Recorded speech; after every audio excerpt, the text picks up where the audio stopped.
ಇತ್ತ ಗದಗ ಜಿಲ್ಲೆಯ ನಾಗಾವಿಯ ಕೋಟೆ ಬಸವೇಶ್ವರ ದೇಗುಲಕ್ಕೆ ಸರ್ಪಗಾವಲಿದೆ ಅಂತ ಹೇಳಲಾಗ್ತಾ ಇದೆ. ಇದಕ್ಕೆ ಪುಷ್ಟಿ ಎಂಬಂತೆ ದೇಗುಲದ ಗರ್ಭಗುಡಿಯಲ್ಲಿ ನಾಗ ಸರ್ಪದ ಪೊರೆ ಪತ್ತೆಯಾಗಿದ್ದು ಜನರನ್ನ ಆತಂಕಕ್ಕೀಡು ಮಾಡಿದೆ. ಈ ಕುರಿತ ರಿಪೋರ್ಟ್ ಬನ್ನಿ ನೋಡೋಣ.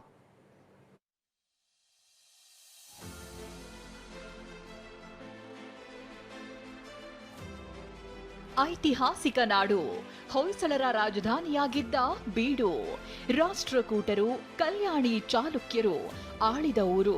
ಗದಗ ಜಿಲ್ಲೆ ನಾಗಾವಿಯ ಸಂಪದ್ಭರಿತ ನಾಡಿಗೆ ಸರ್ಪಗಾವಲಿದೆ ಎನ್ನಲಾಗಿದೆ. ಉತ್ಖನನ ಕಾರ್ಯ ಆರಂಭವಾದಾಗಿನಿಂದ ನಾಗರ ಹಾವಿನ ಕಲ್ಲು, ಘಟ ಸರ್ಪದ ಶಿಲೆ ಅಷ್ಟೇ ಅಲ್ಲದೆ ನಿಜ ಸರ್ಪ ಕೂಡ ಪ್ರತ್ಯಕ್ಷವಾಗಿತ್ತು. ಇದರ ಬೆನ್ನಲ್ಲೇ ಐತಿಹಾಸಿಕ ಕೋಡಿ ಬಸವಣ್ಣನ ದೇಗುಲದಲ್ಲಿರೋ ಅಪಾರ ಸಂಪತ್ತನ್ನ ನಾಗಸರ್ಪ ಕಾಯ್ತಿದೆ ಎನ್ನಲಾಗ್ತಿದೆ.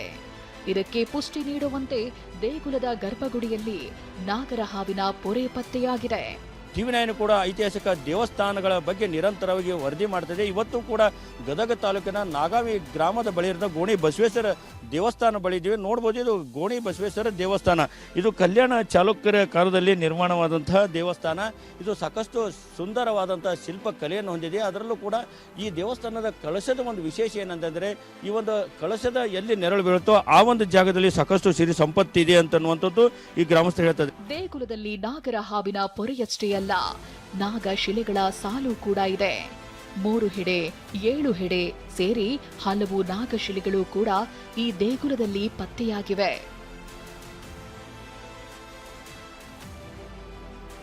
ಈ ದೇವಸ್ಥಾನದ ಶಿಖರದ ನೆರಳು ಬಿದ್ದ ಜಾಗದಲ್ಲೇ 50 ವರ್ಷದ ಹಿಂದೆ ಹಂಡೆಯಲ್ಲಿ ನಿಧಿ ಸಿಕ್ಕಿತ್ತಂತೆ.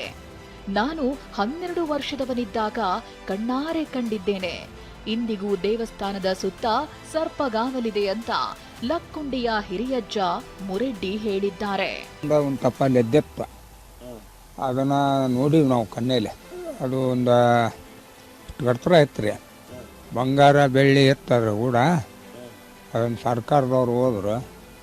ಅವಾಗ ಒಂದು 10 ವರ್ಷ ಅವ್ರು ಇದ್ದು ನೋಡ್ರಿ. 10 ವರ್ಷ ಅವ್ರು ಇದ್ದು ಇಲ್ಲೇ ಹೊಲದಾಗ ಸಿಕ್ಕಿರ್ತಾರೆ. ನೈನ ಮಾಡ್ತಿದ್ರೆ ತರ ಕಡುವಾಗ ಸಿಕ್ಕಿತ್ತು. ಕೋಟೆ ಬಸವೇಶ್ವರ ದೇಗುಲದಲ್ಲಿ ಅಪಾರ ಪ್ರಮಾಣದ ಸಂಪತ್ತಿದೆ ಅಂತ ಹೇಳಲಾಗ್ತಿದೆ. ಮತ್ತೊಂದು ಕಡೆ ನಾಗಸರ್ಪದ ಪೊರೆ ಪತ್ತೆಯಾಗಿರೋದು ಜನರನ್ನ ಆತಂಕಕ್ಕೆ ದೂಡಿದೆ. ದೇವಸ್ಥಾನಗಳ ಸಂಪತ್ತಿದೆ, ಆ ಸಂಪತ್ತಿಗೆ ನಾಗಸರ್ಪಗಳು ಕಾವಲು ಇದೆ ಅನ್ನುವಂಥದ್ದು ಈಗ ಪಕ್ಕಾ ಅಂತ ಹೇಳ್ಬೋದು. ಕ್ಯಾಮ್ರಾಮನ್ ಮಾರುತಿ ಜೊತೆ ಸಂಜು ಪಾಂಡ್ರೆ, ಟಿವಿ9 ಗದಗ್.